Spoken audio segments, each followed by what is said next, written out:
Gracias, profe. 7 de la mañana con 10 minutos. Toda una celebridad, don Nasa, ¿no?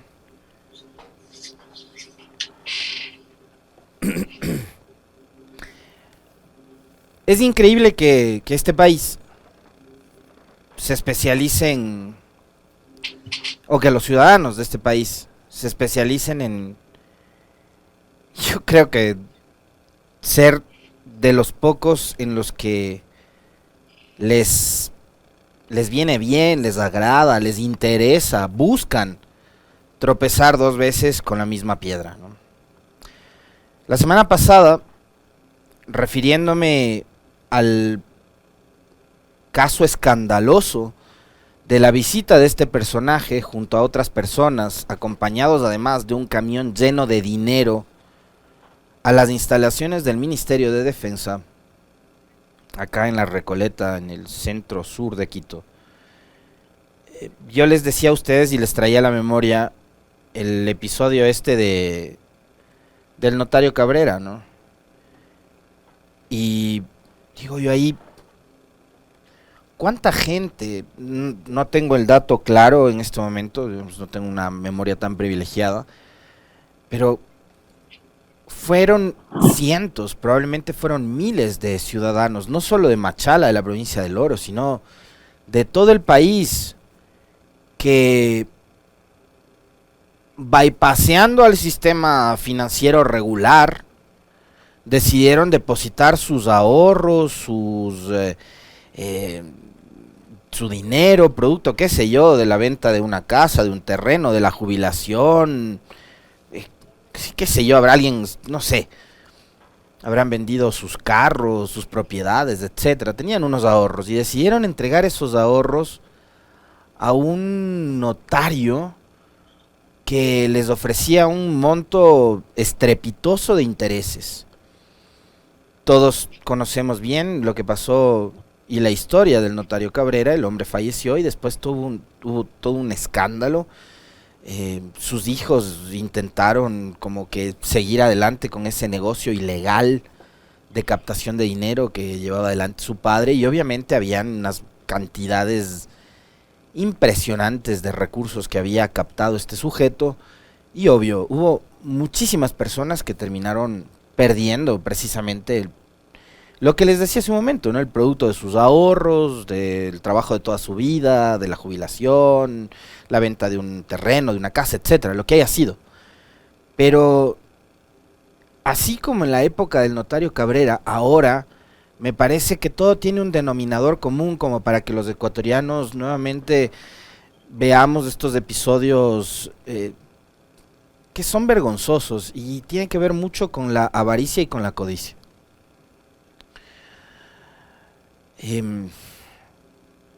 Fíjense ustedes que hubo entidades financieras que por tener ese tipo de beneficios, entre comillas, para sus cuentaahorristas, por encima, ¿no? Esa entrega de intereses, por encima de lo que entregaban los otros bancos y demás. Estoy hablando específicamente del Banco del Progreso, en manos de Fernando Aspiazu. Ese banco quebró. Acá no se diga, o sea, estamos hablando de métodos, mecanismos y empresas, entre comillas, porque Nazareno, que además fue militar retirado, hablaba de este negocio como que si se tratara de su empresa, ¿no?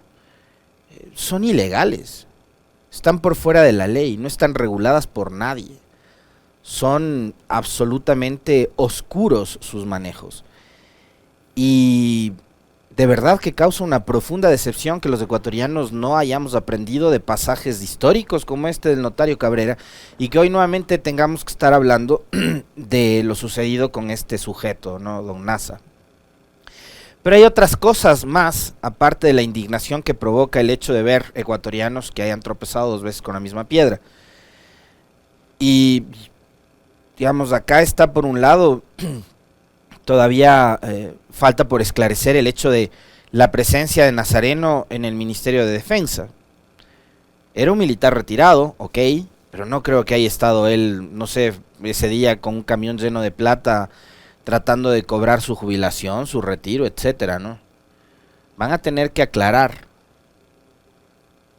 quien sea, el comandante, el ministro, quien sea, va a tener que aclarar cuál era la relación que tenía este sujeto con las Fuerzas Armadas y por qué es que durante al menos 3 ocasiones él había visitado el complejo del Ministerio de Defensa.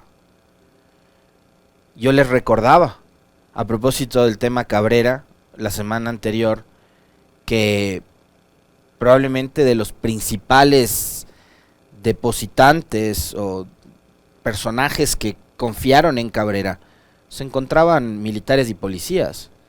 Pero ustedes, digamos, van a sorprenderse más, sobre todo las nuevas generaciones que no tienen muy claro aquel episodio del notario Cabrera, cuando se les diga que no eran, pues. Porque además acá como tenemos ese prejuicio, ¿no? Que los oficiales, los que están formados, los que tienen cursos y mayor educación y no sé qué, porque además, obvio, sabemos que cómo manejan esos rangos piramidales en instituciones que tienen ese tipo de jerarquías y estructuras, y piensan que, claro, los paquitos nomás, ¿no? Los que no son oficiales, los cabos, los sargentos, etcétera, ellos como no tienen educación y se dejan engañar. No, no, no. Los que más plata le habían dado a Cabrera en su momento eran generales del ejército. Y eran oficiales de policía. Esos que después veíamos que estaban colgados en los árboles tratando de llevarse la plata en fundas, ¿no? De las oficinas de Cabrera. Pues si las imágenes están, los archivos están ahí. Por eso creo que es necesarísimo que aclaren bien, ¿no? Este tema de la relación que puede haber tenido Nazareno con el ejército en este caso específicamente. Pero yo les decía, hay cosas que indignan más. Y es que este tema de Don Nasa se conoce a mediados del año anterior. Y entre junio, julio de 2021 hasta la fecha, abril del 2022, ¿qué hizo la Fiscalía? ¿Cuánto avanzó en sus investigaciones para determinar la ilegalidad de esta actividad, totalmente ilícita y por fuera del sistema financiero regular que tiene este país? En donde, obvio, hay entidades que se encargan del control, la Superintendencia de Bancos, por ejemplo, la Junta de Control Financiero y Monetario, ¿no? La Junta de Política de Control Financiero y Monetario. Hay instituciones que regulan este tipo de actividades, cuando son lícitas. Pero acá estamos hablando de un sujeto que tenía un RUC para arreglo de lavadoras, pues. No estamos hablando de una entidad formal. Pero ¿y cuánto avanzó desde que se conoció que Don Nasa encabezaba una red piramidal para captación de dinero? ¿Cuánto avanzó la Fiscalía para investigar sobre un hecho que no es cosa menor? ¿Saben por qué? Porque según reportes de prensa, Don Nasa habría captado más de 10 millones de dólares. Pero esto se conoce una vez que el hombre está muerto. Estoy citándoles una nota, por si acaso, de Diario El Comercio. Y ese es el titular. Don Nasa habría captado más de 10 millones de dólares de forma ilegal, dice Fiscalía. Entonces yo pregunto, desde junio del año pasado hasta la fecha, ¿por qué a Don Nasa no lo persiguieron como persiguieron a quienes se les acusó de cometer delitos políticos? A quienes encarcelaron, a quienes pusieron grisetes, a quienes sentenciaron a la velocidad del rayo. ¿Por qué con Don Nasa, que estaba captando dinero y según sus propias palabras, más de 10 millones de dólares, nunca siquiera se le dictó una medida como prisión preventiva, sino que además se le había dictado algún tipo de medidas alternativas? O sea, muy contemplativos con Don Nasa, mientras a los adversarios políticos de la fiscal y de los gobiernos de turno, de los dos últimos, los encarcelaron y les pusieron grisete. Pero con Don Nasa fueron absolutamente contemplativos.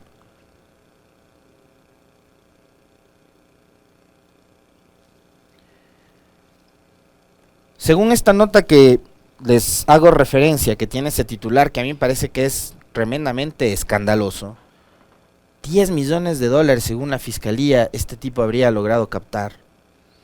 En junio de 2021, hombres, mujeres, jóvenes y hasta adultos mayores hacían largas filas afuera de un complejo privado que funciona en Quevedo para entregar sus ahorros con la promesa de obtener el 90% de interés por el capital entregado en 8 días. Por ese caso, don Nasa, su esposa y una persona más, que tengo entendido que era su sobrina, fueron procesados en octubre del 2021 por supuesta captación de dinero. Según la fiscal de la Unidad Antilavado de Activos, Ivonne Proaño, las pesquisas señalaron que 2 de los procesados receptaban el dinero en efectivo y por transferencias directas a sus cuentas bancarias.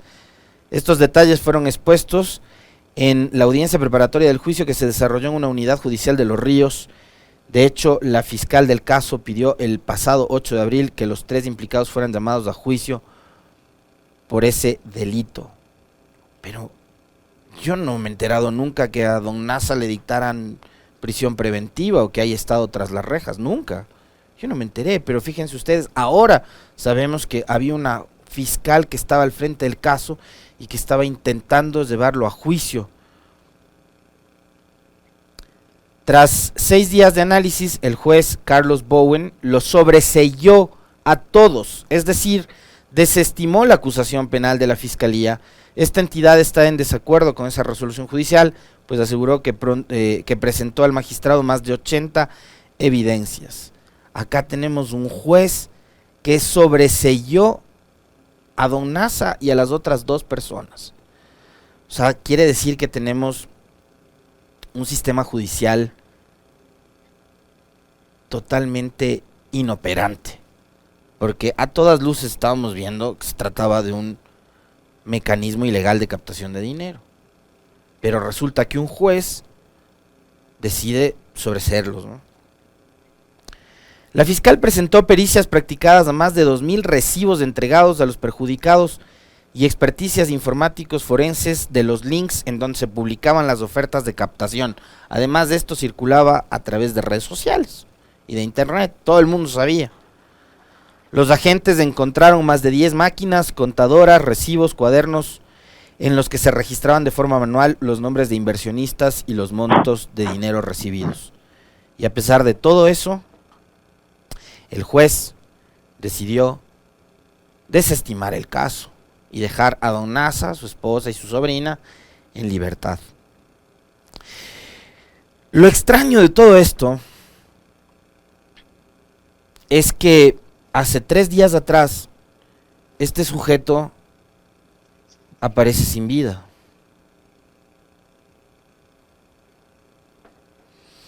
Y esto ocurre, me van a perdonar a mí, pero las coincidencias en este caso son realmente diabólicas, ¿no? Resulta que el tipo aparece muerto acá, cerca del Paso Ochoa, por la parroquia Maguaña, pocos días después de haber visitado el complejo del Ministerio de Defensa y que además su visita se haya convertido en noticia nacional. A mí por lo menos me parece muy extraño eso, rarísimo. E insisto, es una de las tantas cosas que van a tener que aclararlas. Y ojalá este caso con su muerte no se quede ahí. Porque, claro, habrá quienes estén esperando que esto no trascienda, sobre todo si es que sus nombres de personas probablemente muy poderosas, quién sabe si oficiales, generales, coroneles, no sé, están involucrados en este caso, constan en las listas de los cuentaahorristas de don Nasa, o de los aportantes o de los depositantes de don Nasa, de Big Money. Cuidado, y este caso, además, como somos en este país tan coyunturales, tan cortoplacistas y de memoria tan frágil, dejamos que quede ahí y no se llegue a conocer absolutamente toda la verdad. Porque yo me imagino que habrán muchísimos interesados en que no se investiga absolutamente nada con respecto a las actividades ilícitas que llevaba don Nasa, quienes eran sus cómplices además, quienes sabían de estas actividades y nunca lo denunciaron, y quienes además estarían detrás de su asesinato. Vamos ahora con los temas de la inseguridad, profe, porque este fin de semana y este feriado de Semana Santa no dejó al país de sorprender con los hechos a los que aparentemente ya nos estamos acostumbrando los ecuatorianos, ¿no? Que se titule con 7 integrantes de una familia fueron asesinados por sicarios, ahora en Esmeraldas. Cuéntenos, profe. Así es. Muertes violentas en Guayaquil y en Esmeraldas. Punto Noticias. Los hechos de violencia no cesan en Guayas y en Esmeraldas. En tan solo 48 horas se registraron 11 muertes violentas en la zona 8, integrada por Guayaquil, Durán y San Borondón. Entre los eventos recientes, un hombre de unos 40 años murió a tiros luego de ser atacado en el interior de un restaurante de comida china en el Guasmo, al sur de Guayaquil. Otro evento violento se registró en la cooperativa Santiaguito Roldós. Hombres que se movilizaban en 2 vehículos atacaron a un grupo de personas que estaba en los exteriores de una vivienda. 3 fallecieron y un adolescente quedó gravemente herido. En la vía Durán Tambo y Sociovivienda 2 también se encontraron 2 cuerpos con signos de violencia, y en la isla Trinitaria un hombre fue baleado por individuos que se movilizaban en motocicleta. Hasta el momento, la zona 8 ya suma más de 380 muertes violentas, una cifra que supera en el doble a lo registrado en el mismo periodo del año pasado. Y en la provincia de Esmeraldas también se suscitó un hecho de sangre. La madrugada de este domingo 17 de abril, 7 miembros de una misma familia fueron asesinados a balazos en el barrio de Montesinaí, en el sur de la provincia Verde. Entre las víctimas se encuentra un niño de 2 años de edad. Los crímenes se registraron a las 3 horas del domingo. 3 de la madrugada del domingo, cuando un grupo de hombres no identificado ingresó a la vivienda de la familia Araujo Huila y disparó contra las personas que se encontraban descansando en el interior. Las autoridades de policía informaron que una menor de 3 años es la única sobreviviente de este caso de sicariato múltiple. En lo que va de este 2022, en la provincia de Esmeraldas ya se registran 131 muertes violentas. Alexis Moncayo comenta, en Pichincha opina. Gracias, profe. 7 de la mañana con 28 minutos. Seguimos contando muertos en el país, ¿no? Seguimos contando muertos, seguimos contando casos de inseguridad, de sicariatos, de asesinatos, de homicidios, etcétera. Y claro, la justificación es que se están matando entre ellos. Es ajuste de cuentas de bandas. Que en esta familia habían 2 o 3 miembros de la misma que tenían antecedentes penales. Entonces hay gente que hasta justifica que haya existido este tipo de asesinatos, ¿no? Está bien, ¿por qué? Porque se matan entre ellos, son bandas de criminales, normalizamos la violencia absolutamente. Fíjense que una de las víctimas es un bebé de 2 años y que la única sobreviviente es una niña de 3, ¿no? Y en la zona 8 llevamos 380 muertos, el doble de lo que se registraba a esta altura del año, abril del 2021. Y en Esmeraldas, dice el profe, más de 130 asesinatos en lo que va del año. Los ecuatorianos estamos todos los días despertándonos para ver a cuántos han matado cada mañana, cada tarde, cada noche. Mientras tanto, ¿saben qué? A periodistas como Carlos Vera, el gobierno nacional a través del Ministerio del Interior, les brindan seguridad, y no solo seguridad, es decir, oficiales o qué sé yo, policías que están detrás de él, cuidándolo. Qué bien que lo cuiden, qué bueno, al menos uno de 18 millones de ecuatorianos tiene seguridad. Es decir, a Carlos Vera nunca le van a hacer daño, y me parece bien, yo no le estoy deseando que le pase algo malo, pero al menos uno de 18 millones de ecuatorianos está seguro. El problema es que el resto del país no se siente seguro, mientras a Carlos Vera le dan no solo guardaespaldas, le dan carro, pero el señor se indigna porque al carro que le facilitaron no tiene radio y no tiene aire acondicionado. Entonces hay que darle, por favor, ministro, ¿qué le pasa pues? Es Carlos Vera, tiene que darle un carro cómodo, tiene que darle un carro con radio que tenga Bluetooth, en el que pueda conectar su celular. Radio en buen estado y un radio que le permita además movilizarse en las calles de Guayaquil, en donde ahora están soportando temperaturas por encima de los 34 grados, que tenga aire acondicionado. ¿Cómo puede Carlos Vera andar por Guayaquil sin un carro que le facilite las comodidades que él necesita, que él requiere? ¿Qué le pasa, ministro Carrillo? Tratarle así a Carlos Vera. Desde aquí le exijo que por favor le dé carro nuevo, con radio y aire, al señorito Carlos Vera. ¿Saben lo que decía Carlos Vera de los oficiales de policía que no tenían, o que exigían más bien, carros en buen estado? Esto decía Carlos Vera, burlándose de ese tipo de oficiales.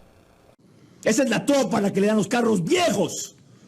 Los damos para señores oficiales que tienen que andar con un escolta al lado. Señoritos. Al señorito tienen que darle ahora carro en buen estado.